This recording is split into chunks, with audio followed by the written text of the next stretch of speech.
Very good afternoon. Okay, wheels and tyres. कल काफ़ी कुछ बोला था। व्हील को बैलेंस होना चाहिए। ये व्हील है, कल मैंने तुम्हें इसकी प्रोफाइल भी बताई थी कि कौन सा जीरो सेट होता है, कौन सा इन सेट होता है, कौन सा आउट सेट होता है। इट शुड बी बैलेंस्ड, ये बैलेंस होना चाहिए। यदि टायर गड्ढे में चला जाता है या किसी जमे हुए पत्थर से टकरा जाता है तो उसमें कितने बार ये रिम टेढ़ा हो जाता है। जब ये रिम टेढ़ा हो जाता है तो ट्यूबलेस टायरों में यहाँ पर से बीट की पकड़ ढीली हो जाती है और टायर से हवा सारी की सारी निकल जाती है। फिर हथौड़ी मार के इसको ठीक करके टायर ठीक ठाक बना दिया जाता है, परंतु जो चोट इसमें लगी थी उसके कारण इसका जो कंस्ट्रक्शन है वो पूरा ख़राब हो चुका होता है। इसलिए फिर इसकी बैलेंसिंग करानी ज़रूरी है। फिर इसको कंप्यूटराइज्ड व्हील बैलेंसिंग मशीन पे लगा के इसको बैलेंस किया जाता है और छोटे छोटे वेट लगाए जाते हैं, जैसे इसमें लगा हुआ है। दिखाई दे रहा है ये? इस तरह के वेट 5 औंस के, 10 औंस के, 15 औंस के ये वेट लगाए जाते हैं। ये मशीन खुद बताती है कि उसको कहाँ पर लगाना है। समझ में आ रही बात? तो बैलेंसिंग ऑफ व्हील, अलाइनमेंट करने से पहले व्हील बैलेंसिंग कराना निहायत ज़रूरी है। यदि यह बैलेंसिंग नहीं होगी तो फिर टायर वबलिंग भी करेगा और वॉन्डरिंग भी करेगा। आगे बात समझ में? तो अब चलते हैं आज टायर्स।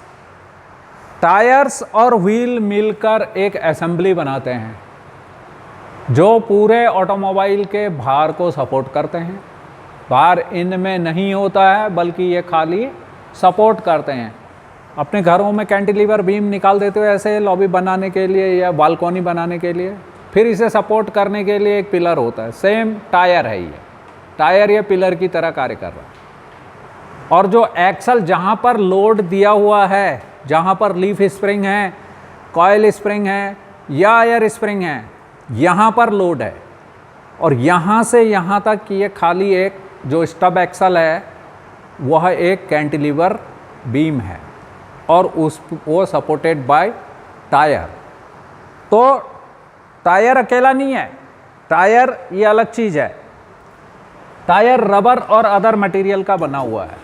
इसमें सिर्फ रबर ही नहीं है, इसमें बहुत प्रकार के मटेरियल हैं। समझ में आ रही बात? यह है टायर, यह है व्हील, दोनों एक साथ मिल गए तो बना व्हील्स एंड टायर। साधारण भाषा में बोल देते हैं टायर या व्हील, जबकि दोनों अलग अलग चीज़ें हैं, पर दोनों का मेल होने पर ही वाहन में ये फिट होते हैं। अकेला रिम कुछ नहीं कर सकता, अकेला टायर कुछ नहीं कर सकता। तो टायर भी है, ट्यूब वाले टायर और ट्यूबलेस टायर होते हैं। किसी टायर में जैसे बड़े ट्रक्स हैं, बसेज हैं, उनमें इसके अंदर एक ट्यूब रखी जाती है, उस ट्यूब में हवा भरी जाती है और उसमें भी ये रिम के पास जो होल होता है वहाँ से उसकी वॉल बॉडी बाहर निकाली जाती है। यहाँ तो ये इसके साथ परमानेंट फिक्स है, पर जो ट्यूब्ड टायर होंगे उसमें यहाँ पर एक होल होगा रिम में और इस रास्ते से उसकी वॉल बॉडी बाहर आएगी और उसमें हवा कम होने से या हवा भर यहाँ पर से उसमें हवा भरी जाएगी। समझ में आ रही? तो कल व्हील्स के बारे में बताया था। कितने प्रकार के होते हैं व्हील? कौन कौन से? Pressed steel disc, wired wheel and light alloy wheel. ये किस टाइप का व्हील है? प्रेस्ड स्टील व्हील में भी किस टाइप की सेटिंग है? प्रोफाइल, जीरो सेट, इन सेट, आउट सेट। क्या है ये? ये है तुम्हारी। अब आते हैं आज tyre. Tyre is a cushion provide. ये क्या है? पूरे ऑटोमोबाइल को एक कुशनिंग इफेक्ट प्रदान करता है ताकि सड़क के गड्ढों को, उभारों से जो झटके मिलते हैं उनको ये सहन करता है। इसके अंदर की जो हवा है वो पूरे व्हीकल वेट को सपोर्ट करती है। सारे व्हीकल वेट को सपोर्ट कौन कर रही है? हवा। और उसको भी, हवा को भी सपोर्ट कर रहा है इसका मटेरियल, टायर।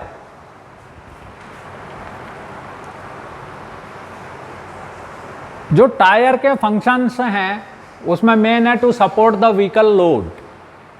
सबसे पहले वाहन के लोड को सपोर्ट करना।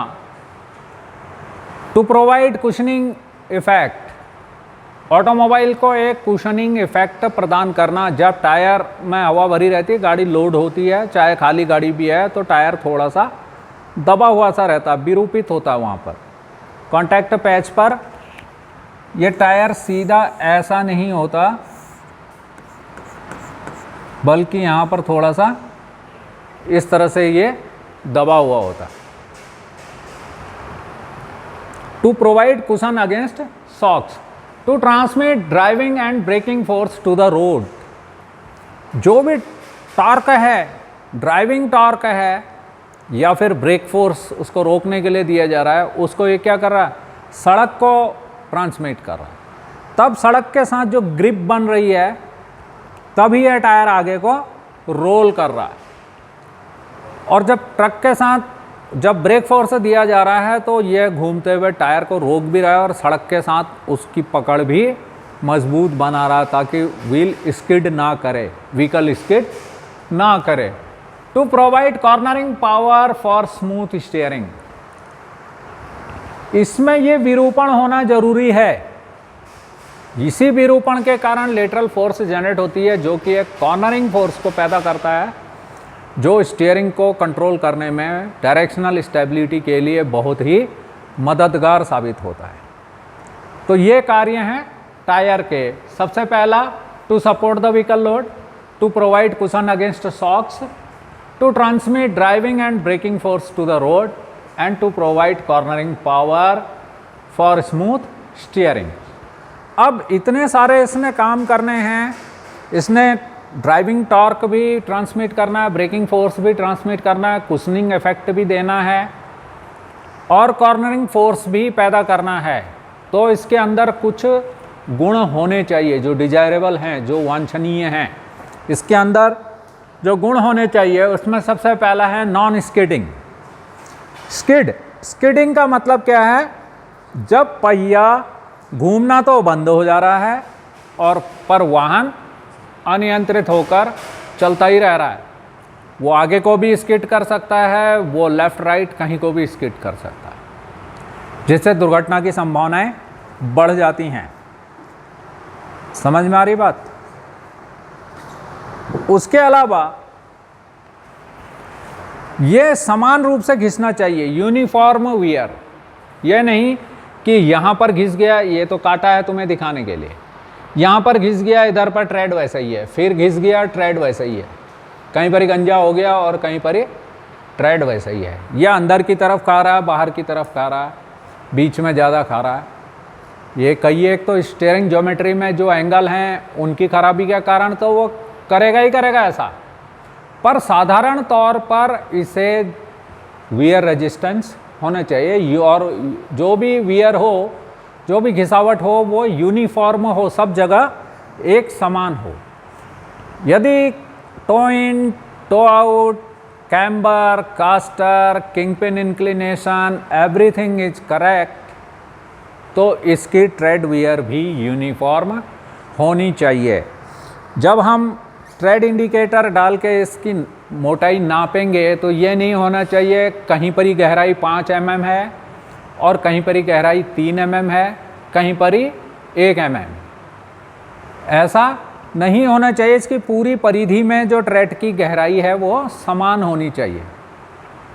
समझ में आ रही बात?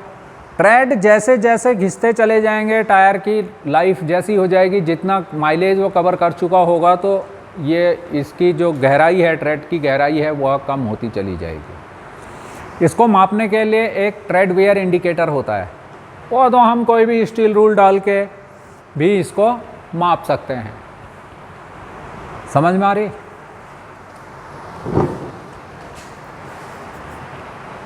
लोड कैरिंग, टायर को बार बार जब ये घूमता है तो इसका सिर्फ एक कुछ ही हिस्सा ज़मीन से टकराता है, फिर वो ज़मीन के संपर्क में आता है, फिर आगे को जाता है, फिर दूसरा वाला हिस्सा आ जाता है।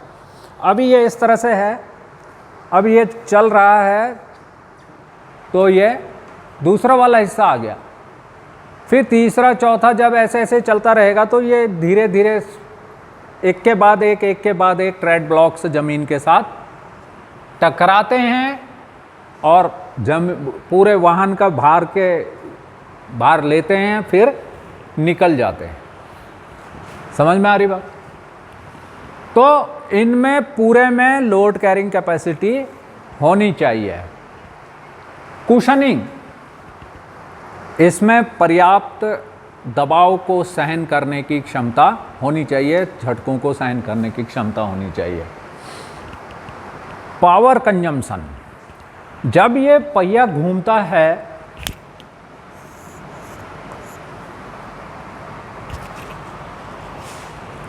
घूमता हुआ पहिया, अभी इसका ये वाला हिस्सा ज़मीन के साथ टच है, फिर थोड़ी देर के बाद ये वाला आएगा, फिर ये वाला हिस्सा आएगा, फिर ये वाला हिस्सा आएगा।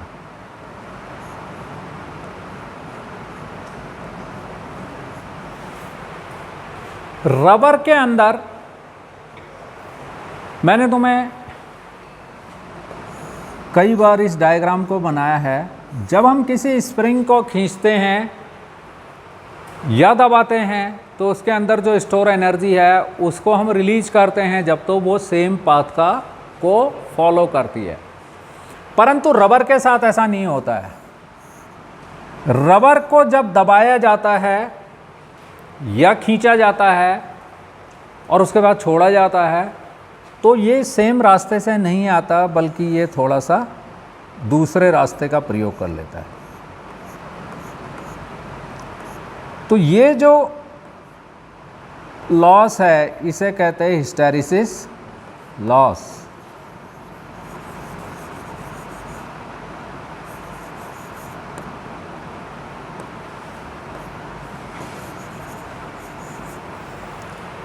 इस लॉस के कारण टोटल फ्यूल जो कंज्यूम किया है वाहन ने, उसका 30% फ्यूल ये टायर खा जाते हैं। टायर के इसी हिस्टैरिसीस लॉस के कारण टोटल कंजम्पशन, जो भी फ्यूल खाया है वाहन ने, मान लिया वो 300 किलोमीटर चला और उसने 20 लीटर तेल खा लिया, डीजल पी लिया, तो उसका 30% इस टायर की वजह से। पर यही टायर है जो कुशनिंग इफेक्ट दे रहा है, जो लोड को बियर कर रहा है, जो कॉर्नरिंग पावर प्रदान कर रहा है। समझ में आ रही बात? तो ये 30% इज नथिंग। परंतु फिर भी आजकल टायर टेक्नोलॉजी में इतना ज़्यादा इनोवेशन हो रही है, इतना ज़्यादा R&D हो रही है, इतना मटेरियल चेंज हो रहा है कि इस 30% को भी और कम कर दिया गया है। अब ये 20 to 25% वाले टायर मार्केट में उपलब्ध हैं और भी कई तरह के टायर उपलब्ध हैं। टायर नॉइज, पावर कंजम्पशन का मतलब समझे कि जब चलता है तो चलने के कारण ये रबर है, रबर और सड़क के बीच में, अणुओं के बीच में एक बॉन्ड बन जाता है। पहिया आगे को तब बढ़ेगा जब यहां पर वेलोसिटी 0 होगी, तब ये आगे को बढ़ेगा। इस पर कई तरह के फोर्स लगते हैं, एक ट्रैक्शन फोर्स और दूसरा रोलिंग रेजिस्टेंस फोर्स, जो कि ड्यू टू फ्रिक्शन। तो उस कारण से इसके अणु जब टायर के साथ बॉन्ड बनाते हैं तो सड़क तो कहती है रुक जा, पर टायर तो घूम रहा है। लेकिन थोड़ी देर के लिए जो सड़क है वो टायर को रोक लेती है, उसके साथ एक बॉन्ड बना लेती है, इसलिए फिर वो टायर घूम जाता है आगे को। समझ में आ रही? इसी कारण ये 30% फ्यूल की हानि होती है। तो जब ये ट्रेड ब्लॉक यहाँ टकरा रहा है, ये तो एक सिंगल दिखा रखा मैंने तुम्हें, इधर से एक ट्रेड दिखाई दे रहा है यहाँ से, पर ये पूरा का पूरा हिस्सा कांटेक्ट में आ रहा है, इतना पूरा हिस्सा ज़मीन के साथ टच करेगा। फिर जैसे ये निकलेगा तो दूसरा वाला हिस्सा करेगा। तो जब ये तेज़ी से घूम रहा है तो ज़मीन से टकरा रहा है, और टकराने के कारण ये काफ़ी आवाज़ करता है। अभी दिन में तो समझ में नहीं आता, रात में देखना जब बगल से ट्रक निकलेगा तो उसके टायर कितनी आवाज़ करते हैं। तो वो आवाज़ कम से कम होनी चाहिए। बैलेंसिंग, ये टायर भी स्टैटिक अवस्था में भी स्थिर होना चाहिए, बैलेंस होना चाहिए, और जब ये घूम रहा है तब भी यह बैलेंस होना चाहिए। ये जब स्थिर अवस्था में है तब भी इसे हम ऐसा खड़ा रख रहे हैं तो इसे खड़ा रहना चाहिए, ये नहीं कि ये गिर जाए।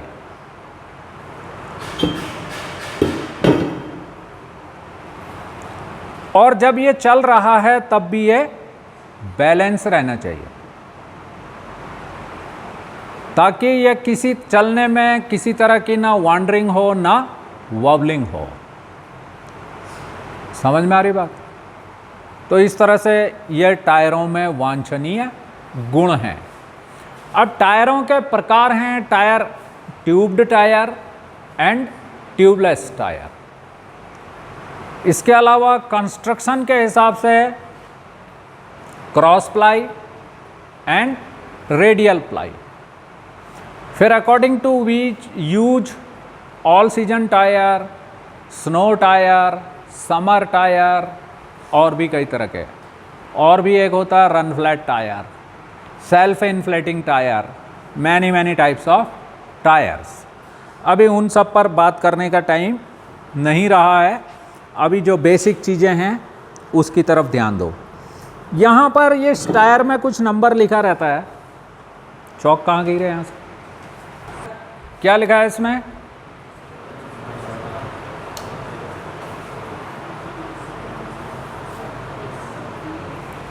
क्या लिखा है? 175, 70 R13 और 82T।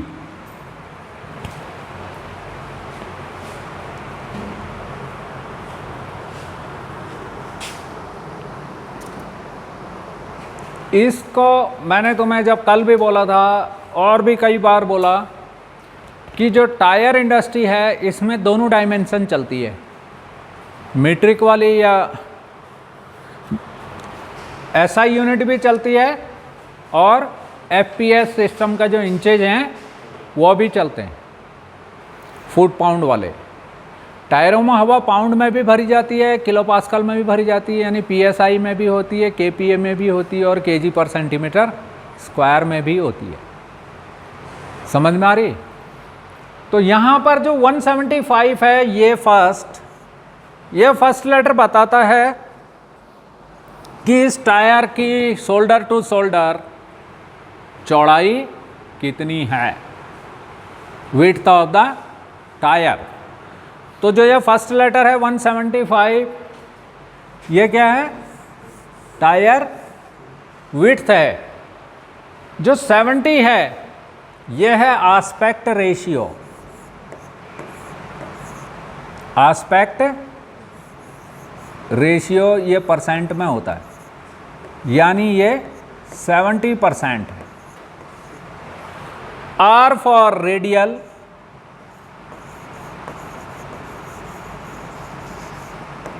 और 13 इंच ये है इसका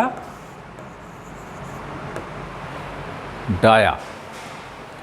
82 लोड रेटिंग,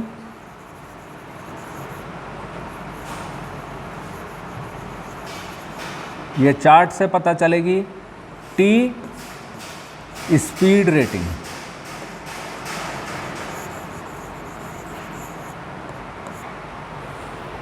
ये कितनी स्पीड तक चल सकता है वो ये लेटर बताता है टी। किस अधिकतम स्पीड तक यह विथस्टैंड करेगा। टायर जब चल रहा है तो घर्षण कर रहा है, बार बार ये ट्रेड ब्लॉक्स ज़मीन से टकरा रहे हैं सड़क से और वापस जा रहे हैं, फिर दूसरा टकरा रहा, तीसरा टकरा रहा। फ्रीक्वेंसी उतनी ज़्यादा होगी जितनी स्पीड व्हील की ज़्यादा होगी। जितनी स्पीड ज़्यादा होगी उतने बार बार ट्रेड ब्लॉक ज़मीन से टकराएंगे और टायर बहुत आवाज़ करेगा। और जब आवाज़ करेगा तो घर्षण भी कर रहा है, तो इससे टायर गर्म हो जाता है। 80 किलोमीटर पर आवर की रफ्तार में यदि आप चलते हो तो उस समय टायर का तापमान लगभग 105 डिग्री से 115 डिग्री तक चला जाता है। और इतने टेम्परेचर को सहन करने वाला इसका मटेरियल भी होना चाहिए। वो है इसका मतलब, पीछे था उसका सिटी, ये वो, उसके साथ साथ उसमें इतनी टफनेस होनी। इसमें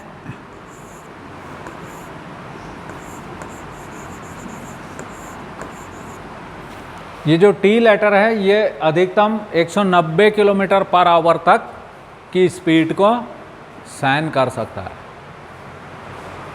तो ये टी में अलग है और दूसरे लेटर्स हैं बहुत सारे, वो मैं तुम्हारे मोबाइल पे भेज दी जाएगी वो जानकारी ग्रुप में, ठीक है। इतना टाइम नहीं रहता। अब इस टायर के भाग देखें। एक तो ओरिजिनल टायर है, बंद टायर है। यहाँ पर मैंने ये कट सेक्शन है, इस कट सेक्शन में देखते हैं। ये वाला हिस्सा जो कहलाता है ये है करकास। क्या है? करकास। ये हैं इसके शोल्डर, कंधे। जैसे तुम्हारे दो कंधे, ऐसे ही इसके दो टायर के ये कंधे हैं, शोल्डर हैं। ये वाला हिस्सा है साइड वॉल, साइड की दीवार। ये साइड वॉल है, एक अंदर की तरफ और एक बाहर की तरफ।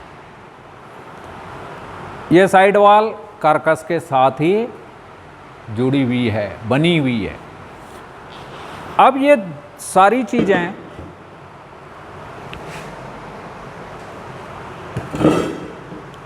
ये जो है ओपन टायर है, तो ये है इसकी बीड। क्या है? बीड। बीड का जो ऊंचा हिस्सा है ये है हील और अंदर वाला है टो। इस बीड में देखोगे एक टेपर एंगल है, ये सीधा ना होके टेपर है। बीड सीट का एंगल कल क्या बताया था मैंने? 5 डिग्री से 15 डिग्री। समझ में आ रही ये सारी चीज़ें? और ये एंगल होता कहाँ है? व्हील में, रिम में। समझ में आ रही? तो ये है बीड, ये है साइड वॉल। साइड वॉल की जो ऊंचाई है वो कितनी होगी, ये परसेंटेज में लिखी रहती है। टायर की कुल चौड़ाई, जब ये फुल टायर है, ये तो यानी ये तो घिस चुका है, ये बिना घिसा हुआ टायर है और हवा भरा हुआ टायर है, तो ये टायर की चौड़ाई और इसकी ऊंचाई का अनुपात कहलाता है आस्पेक्ट रेशियो। तो यदि इसकी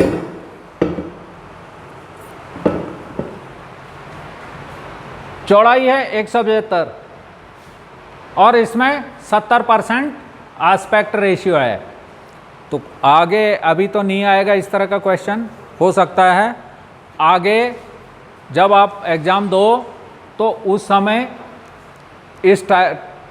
इसकी चौड़ाई ज्ञात करो, ऊंचाई ज्ञात करो आदि, इस तरह के प्रश्न भी पूछे जा सकते हैं। समझ में आ गया कि आस्पेक्ट रेशियो क्या होता है? टायर की चौड़ाई और टायर की ऊंचाई, बीट से लास्ट जब ये नया है तो ट्रेड तक की ऊंचाई, इसका जो परसेंटेज आएगी, जो भी माप आएगी, वो चौड़ाई के जितने परसेंट है वो आस्पेक्ट रेशियो है।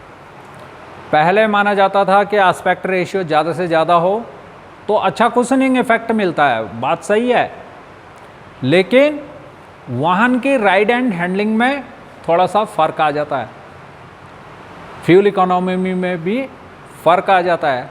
इसलिए आजकल लो एस्पेक्ट रेशियो वाले टायर यूज हो रहे हैं, यानी उनकी साइड वाल की ऊंचाई कम से कम रखी जा रही है। समझ में आ रही इतनी बात। अब टायर में मटेरियल, टायर में बहुत सारा मटेरियल लगा रहता है। इसमें लगभग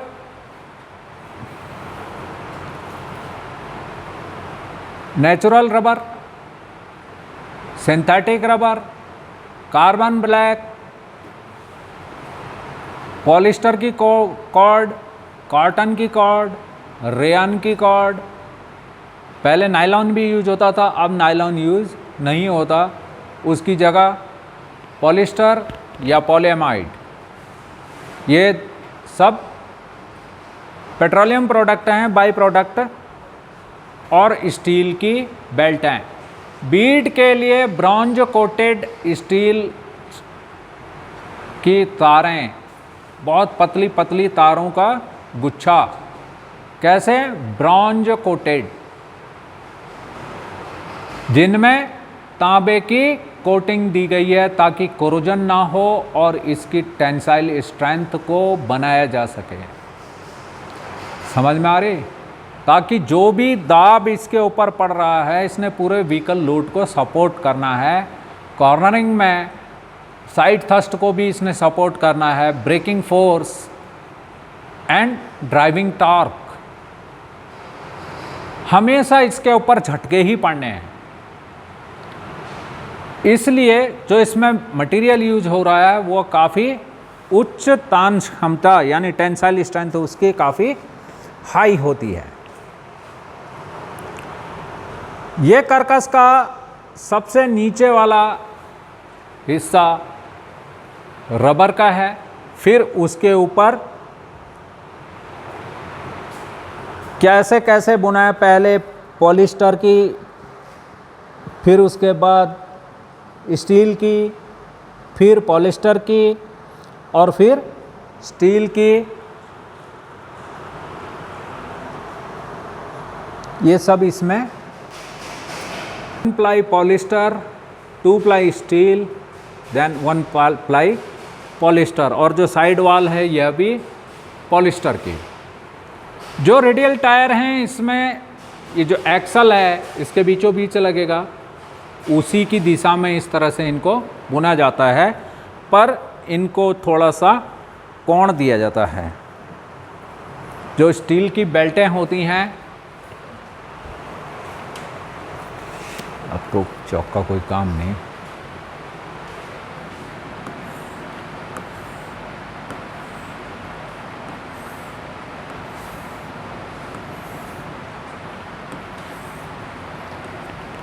इस तरह से, ताकि जब इन पे जोर पड़े तो ये इस तरह से हो जाएं रोम्बस, और तभी ये पूरे लोड को सहन कर सकते हैं।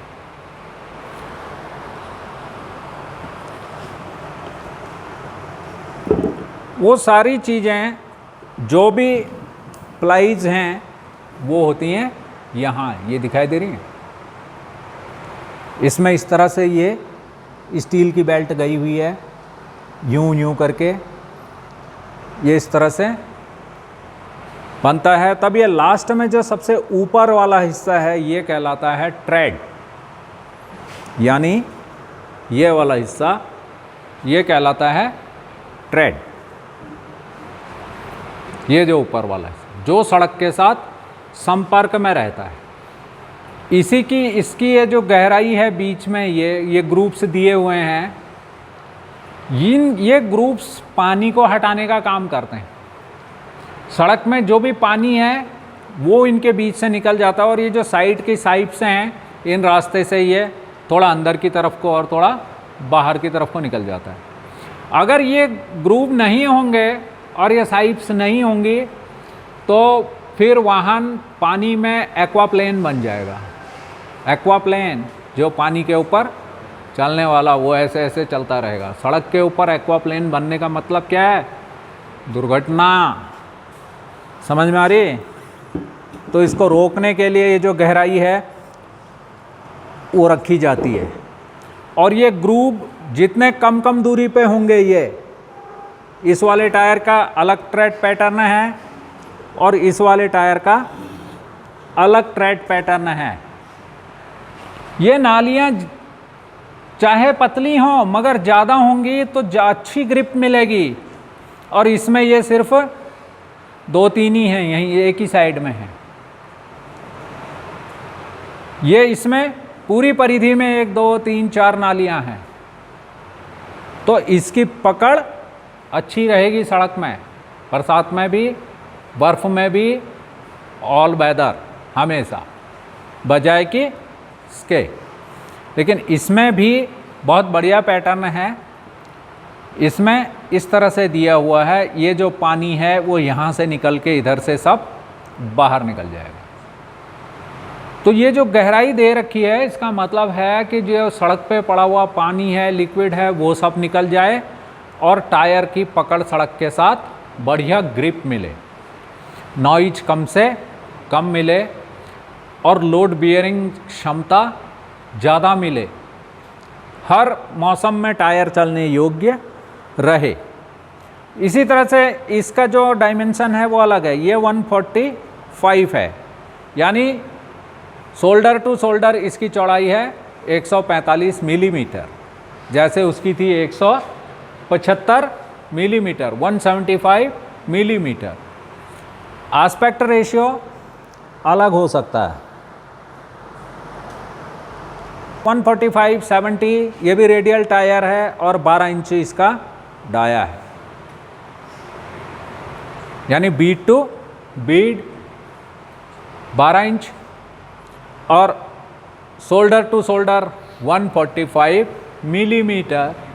Aspect ratio is 70% R for radial, और इसमें load rating and speed rating भी लिखी हुई होगी।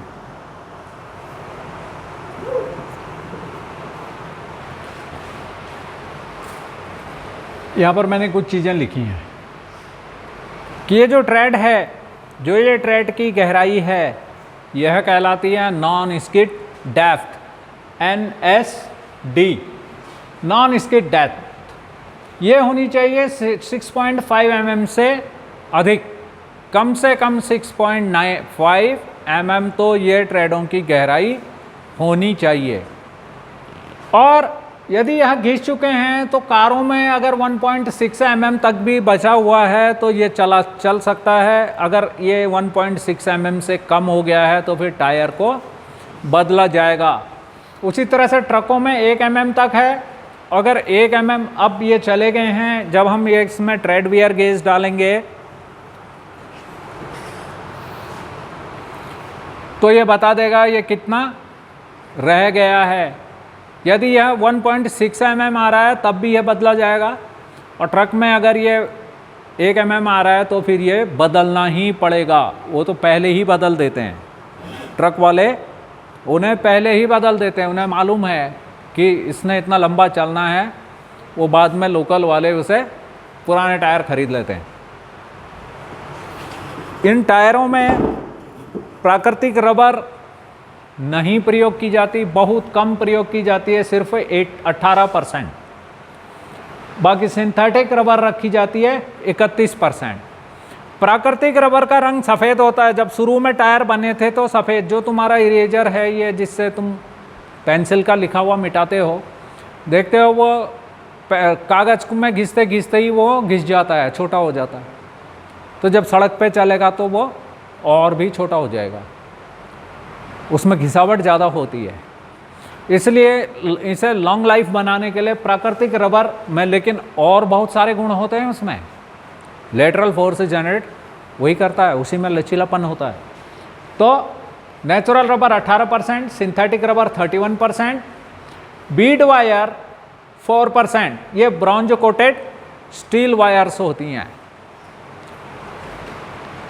Carbon black 24%, other chemicals 13% and tire cord 10%. Cords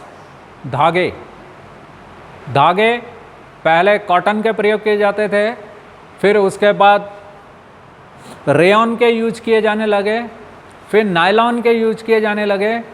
आजकल पॉलिस्टर और पॉलीएमाइड के कॉर्डें प्रयोग की जाती हैं। इतना सारा मटेरियल होता है। ये जो ट्रेड की गहराई है मिनिमम रखी जाती है 6.5 mm, जिनमें ये ट्रेड की गहराई 9 mm तक होती है, वह कहलाते हैं प्रीमियम डेप्थ टायर्स। वो प्रीमियम डेप्थ टायर्स होते हैं। इससे फ्यूल इकोनॉमी में भी वृद्धि होती है और लॉन्ग लाइफ हो जाता है टायर। ये जो टायर के ये जो साइड्स हैं, जो ये ग्रिप है जिसके कारण मिल रही हैं, जो ये ग्रूप्स हैं, ये 95 किलोमीटर पर आवर की स्पीड में इन्हें 9 लीटर पर सेकंड पानी हटाना चाहिए। ये टेस्टिंग होती जब टायर की, उस समय ये सारी चीज़ें देखी जाती हैं। अभी तुम्हारी समझ में ये सारी चीज़ें नहीं आएंगी। समझ गए? So it's enough for the day. Have a great day.